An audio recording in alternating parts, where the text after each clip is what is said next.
Hello students, excellent learning के video में आपका स्वागत है। और आज हम आपके लिए प्रीवियस ईयर के जो क्वेश्चंस की सीरीज चल रही है उसमें हम लेकर के आए हैं 2024 का ये जनवरी का पेपर है। सी टेट का सी टेट 2024 का जो जनवरी में आपका एग्ज़ाम हुआ था उसका ये पेपर फर्स्ट है, जे सीरीज़ है। और इसके अंदर आज हम क्वेश्चन सॉल्व करेंगे CDP के यानी चाइल्ड डेवलपमेंट एंड पेडागोजी के। तो शुरू करते हैं। ये हमारे सामने है पहला क्वेश्चन। हमें सबसे सही उपयुक्त विकल्प को चूज करना है। तो ये फर्स्ट क्वेश्चन है, which of the following correctly describe intrinsic motivation. निम्नलिखित में से कौन आंतरिक अभिप्रेरणा का सही वर्णन करता है। एक मिनट। आंतरिक अभिप्रेरणा का सही वर्णन कौन करता है। तो दो तरह के मोटिवेशन होते हैं, एक होता है इंट्रिंसिक मोटिवेशन, एक होता है एक्सट्रिंसिक यानी बाह्य। ठीक है। तो जो इंट्रिंसिक होता है उसके अंदर क्या होता है कि जो हमारे अंदर से कोई चीज़ प्रेरित करती है, अंदर की प्रेरणा होती है, वो क्या कहलाता है, आंतरिक।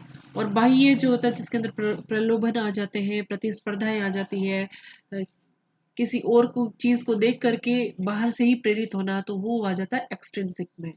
ठीक है। अब यहाँ आंतरिक अभिप्रेरणा के बारे में पूछा है। तो अभिप्रेरणा जो कार्य के व्यक्तिगत आनंद से आती है या दूसरों के साथ प्रतिस्पर्धा से आती है, और जो दंड के भय से आती है या बाहरी पुरस्कारों से आती है। तो यहाँ हम देख सकते हैं कि जो बाहरी मोटिवेशन का काम कर रहा है वो कौन है, कि एक तो दूसरों के साथ कंपटीशन हो गया। यदि हम किसी को डर दिखा करके कुछ काम करवाना चाहते हैं तो ये उसका इंटरनल तो है नहीं, उसके मन से तो आई नहीं है वो चीज़ें। और इसके अलावा जो बाहरी पुरस्कार है, कोई प्राइज दे करके उसको लालच दिया कि तुमने ये अच्छा काम किया तो ये इनाम मिलेगा, ये प्राइज मिलेगा या ये उपलब्धि आपको मिल जाएगी। तो ये सब क्या है, ये बाहरी है, एक्सट्रिंसिक है। और हमें पूछा है इंट्रिंसिक, जो कार्य के व्यक्तिगत आनंद से उसका पर्सनल उसको खुशी मिलती है वो होता है इंट्रिंसिक मोटिवेशन। तो यहाँ ऑप्शन फर्स्ट करेक्ट हो जाएगा। अब चलते हैं नेक्स्ट क्वेश्चन की तरफ, और ये है assertion reason का question. In Lawrence Kohlberg's moral development theory children move from understanding consequences of acts to determine whether they are good or bad to understanding that rules and laws are flexible and can be changed. Lawrence Kohlberg argues that moral development occurs progressively in stages. Choose the correct option.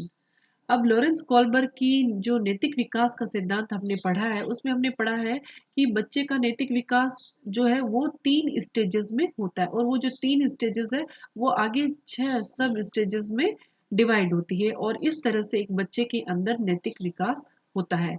अब सबसे पहले बच्चा जो नैतिक विकास का ये जो क्रम होता है, एक सीरियल हायरार्की होती है, उसमें सबसे पहले बच्चा जो है अच्छे बुरे कार्य को सीखता है कि अच्छा कार्य करने से हमें प्राइज मिलता है, हमारा प्रोत्साहन मिलता है, प्रशंसा होती है। लेकिन यदि हमने गलत काम किया तो हमें दंड मिलेगा, पनिशमेंट मिलेगी, और उसका जो रिजल्ट होगा वो हमारे लिए अच्छा नहीं होगा। ये शुरुआत में सीखते हैं बच्चे। ये सीखने के बाद इस चीज़ पर पहुंचते हैं कि कुछ रूल्स होते हैं, कुछ लीगल काम होते हैं, और उन्हें आवश्यकता पड़ने पर परिस्थितियों समय के आधार पर नियमानुसार बदले भी वो जा सकते हैं। तो ये चीज़ तो सही है। अब ये जो है इसका कारण क्या है, लॉरेंस कॉलबर्ग ये कहते हैं कि नैतिक विकास जो है क्रमिक रूप से चरणों में होता है। तो बिल्कुल सही बात है, ये क्रमिक चरणों में ही तो हो रहा है कि पहले बच्चा ये काम सीख रहा है और उसके बाद में ये काम सीख रहा है। ठीक है। तो यहाँ अभिकथन भी सही है और कारण भी सही है। तो यहाँ ऑप्शन हो जाएगा 4। ए और आर दोनों सत्य है, आर ए की सही व्याख्या करता है। ठीक है। अब चलते हैं नेक्स्ट क्वेश्चन की तरफ। Third, inclusion of student belonging to disadvantaged group demands. वंचित वर्गों से संबंधित विद्यार्थियों के समावेशन के लिए जो बच्चा वंचित वर्ग से रिलेट करता है, वंचित वर्ग से आता है, उस बच्चे को मुख्य धारा में लाने के लिए, जो सामान्य बच्चे हैं उनके साथ मुख्य धारा में लाने के लिए जो समावेशन किया जाता है, जो इंक्लूजन किया जाता है, तो उसके लिए क्या इसमें से उससे रिलेट करने वाली चीज है। नंबर 1, पहचान आधारित रूढ़ियों को प्रमाणित और प्रोत्साहित करना चाहिए। सामाजिक संबद्धता के आधार पर कक्षा में अलगाव करना चाहिए। समान क्षमताओं के आधार पर विद्यार्थियों को समूहों में विभाजित करना चाहिए। विविध परंपराओं के प्रति जागरूकता और संवेदनशीलता को बढ़ावा देना चाहिए। तो जो वंचित वर्ग के जो बच्चे हैं उनको मुख्य धारा में सामान्य बच्चों के साथ समावेशित करेंगे तो क्या करना होगा, जो जहाँ से वो बिलोंग करते हैं, जिस समाज से, जिस कल्चर से, वहां पर हमें एक जागरूकता लानी होगी। वहां संवेदनशीलता को बढ़ावा देना होगा उन बच्चों के प्रति, उन बच्चों के भविष्य के प्रति। तो यहाँ सबसे करेक्ट जो ऑप्शन है वो ऑप्शन 4 है। Next question again assertion reason का है। और असर्शन रीजन वाले क्वेश्चन को कैसे सोल्व करना है, सबसे पहले हमें असर्शन को पढ़ना है, फिर इन दोनों के बीच में बिकॉज लगा करके इसको रीजन को पढ़ना है। अगर ये कनेक्ट कर रहे होते हैं तो वो ऑप्शन सही होता है। देखते हैं कैसे। Learners construct their own knowledge based on what they already know. ठीक है।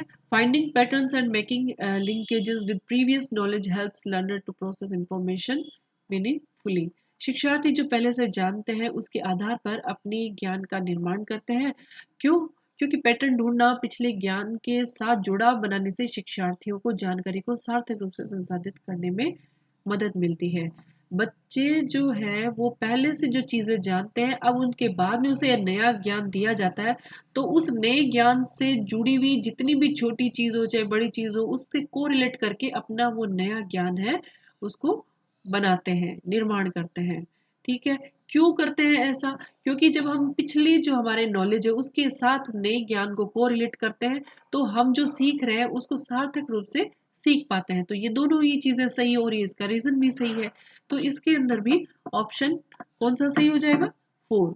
ए आर दोनों सही है और ए की आर सही व्याख्या कर रहा है। नेक्स्ट क्वेश्चन है 5th। Reasoning, thinking and problem solving are explain in which aspect of development. Cognitive development है, मोरल है, मोटर है और सोशल डेवलपमेंट है। विकास के किस पहलू में तर्क, चिंतन और समस्या समाधान की व्याख्या की जाती है? तो अब ये 4 तरह के विकास दिए गए हैं। तर्क होगा, चिंतन होगा, समस्या समाधान, हायर लेवल थिंकिंग प्रोसेस है। ये कहाँ होती है? ये संज्ञान की चीजें हैं, कॉग्निशन की चीजें हैं। तो ये संज्ञानात्मक विकास के अंतर्गत आती है। ऑप्शन फर्स्ट करेक्ट होता है। नैतिक विकास में हमने लॉरेंस कॉलबर्ग का जो पहले आया था उसके अंदर मॉरल डेवलपमेंट एक बच्चे में किस प्रकार क्रमिक रूप से होता है उसका बारे में अध्ययन किया जाता है। सामाजिक में जो सोशल रिलेशंस होता है, इंटरेक्शंस होता है, उसके बारे में। गतिक में जो हमारे लिम्स होते हैं या हमारी जो बॉडी है उसका जो मोटर डेवलपमेंट होता है उसकी स्टडी की जाती है, उसकी व्याख्या की जाती है। संज्ञानात्मक विकास में ये सब होता है, समस्या समाधान, तर्क और चिंतन। ठीक है। तो यहाँ ऑप्शन फर्स्ट करेक्ट हो गया। अब आता है question second 6th। As per Howard Gardner's theory of multiple intelligence, which of the following set represents correct match of intelligence and associated characteristics? Howard Gardner के बहुबुद्धि के सिद्धांत के अनुसार निम्नलिखित में से कौन सा सेट बुद्धि और उसके संबंधित विशेषताओं के सही मेल का प्रतिनिधित्व करता है? गार्डनर का जो बहुबुद्धि का सिद्धांत हमने पढ़ा है उसके अंदर हमने देखे गार्डनर ने कितने बुद्धि के प्रकार बताए, टाइप्स बताए। इन्होंने कितने टाइप्स बताए? 8 प्रकार के। और इन्होंने कहा है कि जो 8 प्रकार की बुद्धि होती है एक दूसरे को प्रभावित नहीं करती है, स्वतंत्र होती है। अब हमें क्या ढूंढना है कि यहाँ जो बुद्धि दी गई है उनके साथ ये जो विशेषता है वो मेल खा रही कि नहीं खा रही है। तो सही वाला हमें ढूंढना जो करेक्ट है। तो इसका मतलब 3 इनकरेक्ट है। देखते हैं कौन सा करेक्ट है। तार्किक गणित में क्या नृत्य या क्रीड़ा संबंधी क्षमताएं विकसित होती है? कैसे हो सकता है? तार्किक गणित में तो गणितीय संबंधी संकल्पनाएं हैं, उन क्षमताओं का विकास होता है। तो ये गलत हो गया। अब है संगीत में प्रदर्शन या रचना करने का कौशल। तो संगीत में तो प्रदर्शन होता ही है, परफॉर्मेंस होता ही है, और उसके अंदर क्या होता है? कंपोजिशन भी होता है। तो ये सही है। अब जो स्थानिक स्पेशल है उसके अंदर क्या प्राकृतिक वातावरण की सराहना करने के कौशल का विकास होता है? तो स्थानिक के अंदर तो 3D है, अमूर्त चिंतन करना है, जैसे पेंटर हो गया, साइंटिस्ट हो गया, गणितज्ञ हो गया, वो लोग उनका कौशल आता है। प्राकृतिक वातावरण में कौन से नेचुरल इंटेलिजेंस आ जाएगी? तो ये भी गलत है। अंतःवैयक्तिक दूसरों को समझने और उनके साथ संबंध स्थापित करने के कौशल। अंतःवैयक्तिक मतलब इंट्रापर्सनल, तो इसके अंदर तो व्यक्ति अपने आप को समझता है, स्वयं को समझता है, दूसरों को नहीं समझता, तो ये भी गलत हो गया। हमें यहाँ ढूंढना था सही ऑप्शन, तो सही ऑप्शन क्या है? 2, संगीत में प्रदर्शन या रचना करने का कौशल, ये इसका सही आंसर होगा। अब है question 7th, language development in primary classes is facilitated. प्राथमिक कक्षाओं में भाषा का विकास किस प्रकार संसाधित होता है? क्लास कौन सी है? प्राइमरी क्लास है। भाषा का डेवलपमेंट अब किस प्रकार से होगा? छोटे छोटे बच्चे हैं, तो क्या जब टीचर उनको औपचारिक भाषा के प्रयोग पर जोर देता है, उसे लागू करता है, मतलब एक फॉर्मल लैंग्वेज के रूप में टीचर पढ़ा रहा है, तो क्या बच्चों की लैंग्वेज डेवलपमेंट होगा? या जब शिक्षक बच्चों की मातृभाषा की अवहेलना, उपेक्षा कर रहा है, उस इग्नोर कर रहा है उसकी मदर टंग को, तो क्या होगा उनकी लैंग्वेज का डेवलपमेंट? और जब शिक्षक मूर्त वस्तुओं के बजाय संकेतों प्रतीकों से शुरू करते हैं, यानी कि उनको कॉन्क्रीट ऑब्जेक्ट बताए नहीं, बच्चे छोटे हैं और कॉन्क्रीट ऑब्जेक्ट नहीं बताए, हम डायरेक्ट साइन और सिंबल्स के जरिए हम उनको लैंग्वेज के बारे में बता रहे हैं, डेवलपमेंट कर रहे हैं। तो ये कैसे हो सकता है? जब शिक्षक अमूर्त अवधारणाओं को संदर्भित करने के लिए ठोस उदाहरणों का उपयोग करते हैं। ठीक है, तो इसके अंदर भाषा का जब विकास होगा, अगर हम केवल फॉर्मल लैंग्वेज बोलेंगे यानी कि मातृभाषा की अवहेलना करेंगे, दोनों एक दूसरे से रिलेट कर रहे हैं, तो उसके अंदर भाषा का विकास नहीं हो सकता है। बच्चों को मूर्त वस्तुओं के बजाय सीधे ही संकेत और प्रतीकों से शुरू कर देंगे, तो वो भी उन चीजों से कोरिलेट ही नहीं कर पाएंगे जिन चीजों को उन्होंने देखा है। अब यदि बच्चे को अमूर्त अवधारणाएं जो उन्होंने कभी सुनी नहीं है, देखी नहीं है, ऐसी चीजें समझाने के लिए हमें पहले क्या करना होगा? ठोस उदाहरण देने पड़ेंगे जो जिसे वे जानते हैं, और उन उदाहरणों को देते देते हमें उन अमूर्त अवधारणाओं की तरफ उनको लेके जाना है। उस तरह से भाषा का विकास हो सकता है। एक तरह से इसे हम क्या कहते हैं? आगमन विधि कहते हैं। आगमन विधि में यही तो होता है। उसके अंदर हम क्या कहते हैं? विशिष्ट से सामान्य की ओर बच्चे को लेकर के जाते हैं। ज्ञान जो है विशिष्ट से सामान्य की ओर आगे बढ़ता है। तो यहाँ लैंग्वेज का डेवलपमेंट कैसे होगा? ऑप्शन 4 की तरह।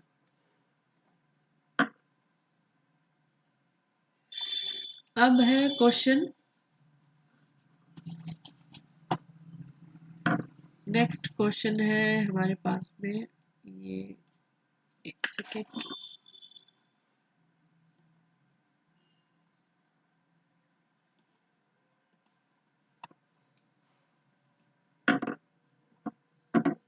एट, तो इसमें क्या कहा गया है कि As per Jean Piaget's theory of cognitive development, which of the following ability distinguishes concrete operational thinking from pre-operational thinking? Jean पियाजे के संज्ञानात्मक विकास के सिद्धांत के अनुसार निम्नलिखित में से कौन सी क्षमता मूर्त संक्रियात्मक सोच को पूर्व संक्रियात्मक सोच से अलग करती है? विकेंद्रण, परिकल्पित तार्किकता, वस्तु स्थायित्व, इंद्रियों का समन्वय।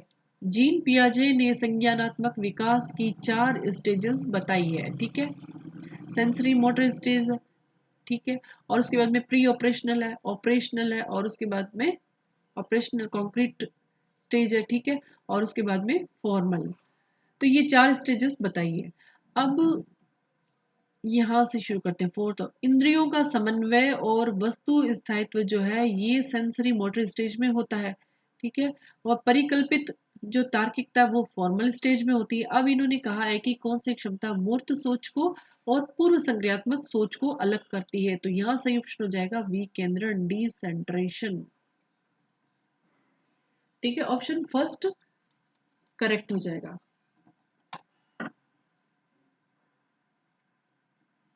नेक्स्ट है question 9th, which of the following statement about inclusive education is not correct? Inclusive education का ये दूसरा क्वेश्चन आ चुका है इन 10 सवालों के अंदर अंदर ही, और इसमें कहा गया निम्नलिखित में से कौन सा कथन समावेशी शिक्षा के बारे में सही नहीं है? नहीं पे कंसंट्रेट करना है, जो गलत है वो हमें ढूंढना है।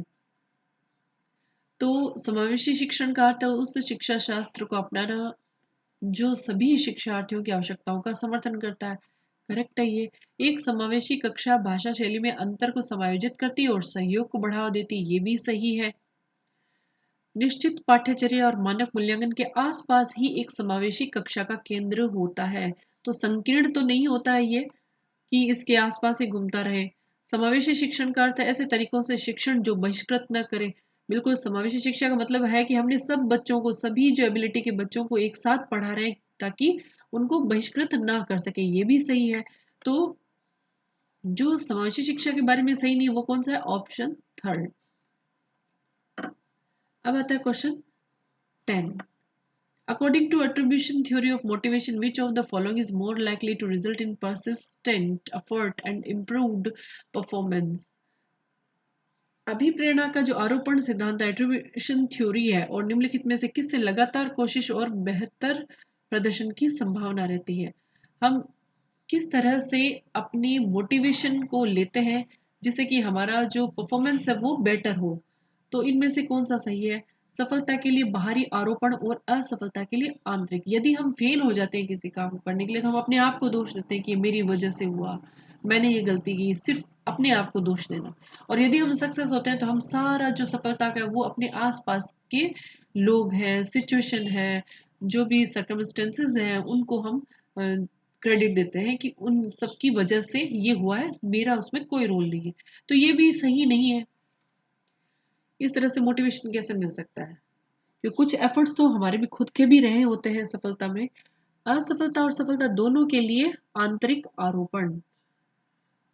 अब ये कि अगर असफल होते हैं तो भी हम खुद में ही कमियां ढूंढते हैं कि कहाँ हमारी कमी रह गई है, क्यों हम उस किसी काम में फेल हो गए, लक्ष्य तक नहीं पहुंच पाए। और यदि हमें सक्सेस मिली है तो भी हम ये देखते हैं कि हमने ये बेटर काम किया है, हमने इस तरह से गोल बनाए थे, हमने इस तरह से स्टडी की थी, हमने इस तरह से स्ट्रेटेजी बनाई थी, इसलिए हमने ये सक्सेस को अचीव किया है। तो ये दोनों आंतरिक आरोपण है, इसलिए हमारा बेहतर प्रदर्शन होता है। तो ये तो फिर भी सही है। अब नेक्स्ट देखते हैं, असफलता और सफलता दोनों के लिए बाहरी आरोपण। फेल हुए तो भी लोगों की वजह से, सिचुएशन की वजह से, सफल हुए तो भी लोगों की वजह से, सिचुएशन की वजह से, मेरा इसमें कोई रोल नहीं है। तो ये तो नहीं हो सकता, ये तो गलत है।